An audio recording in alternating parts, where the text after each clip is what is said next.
boy, has your job gotten tough, Sara, and those of your members who are now effectively being asked to police the skies in ways that they never were before.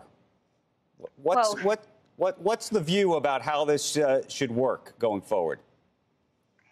Well, flight attendants have been enforcing safety regulations and compliance with those regulations for the entirety of our careers. And it just so happens that the mask compliance is one more item that we've had to enforce on board.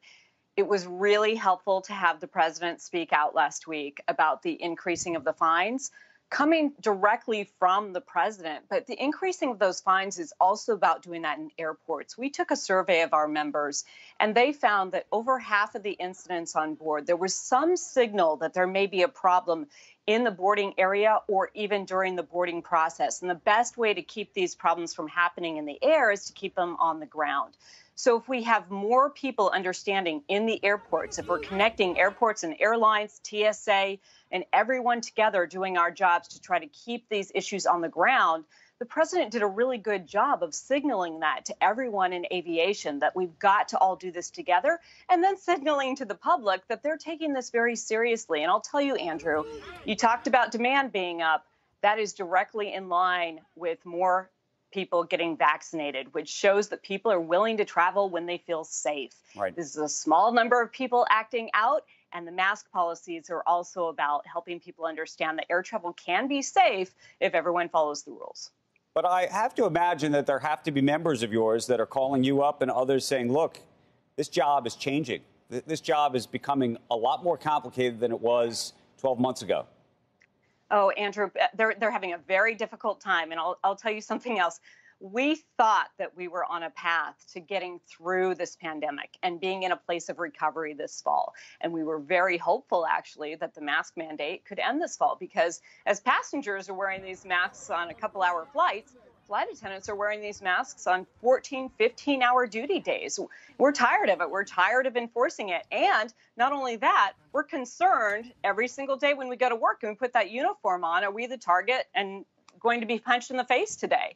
So yes, they're saying this has got to stop. We can't continue to have this be the conditions in our job. And it's making it very, very difficult. And we need all the help that we can get to get it tamped down, get it under control, and get it back to a place that we're used to. So, Sara, I've got a tougher question for you. Okay. And you know where I stand on this. I've always thought that one way that you could get to a better place where maybe you wouldn't have everybody wearing masks is if we get to the country to be more vaccinated than it is. One way to do that would be to require vaccination to get on an airplane, even though today you'd have to be not only probably vaccinated, but also wearing a mask until we can hopefully get to the other side of this. But that would be one way to get there. Do you believe that your members would advocate for that? You know, Andrew, it's not a tough question for me at all.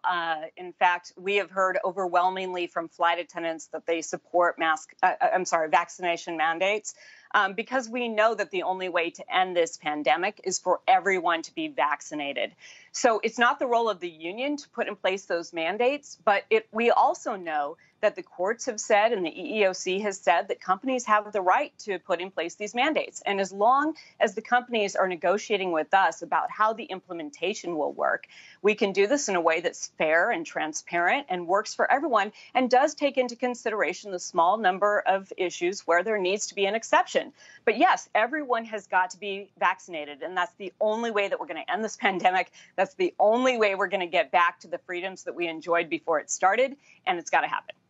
Hey, Sara, I heard that Southwest Airlines is extending the time period that it is not going to be serving alcohol on flights. They've got it going through January of next year, along with the mask mandates. I think they think that alcohol really exacerbates any of the potential air rage situations. I mean, how do you feel as somebody who's actually up in the air being forced to be a bouncer? Is alcohol part of the problem? Yeah, alcohol is definitely part of the problem. The survey shows that close to 60% of the incidents were alcohol related, and we don't need anything adding to these incidents right now. So the policies on American Airlines and Southwest Airlines are matching what we have been calling for. But it's got to also match what the airports are doing. So FAA Administrator Steve Dixon asked all the airports to make sure that they are ending the policies of to-go alcohol, that they're putting signage up to alert passengers that if you're inebriated, you're going to be refused boarding, and that you cannot be bringing your own alcohol to drink in the airport or on the planes. You have to be served by someone who is working there. They do, and we have to remind them that that is not the policy. You know, we've got basically first-time flyers here of everyone coming to the airport right now, Becky, and we've got to reiterate what the rules are and what the rules have been for decades.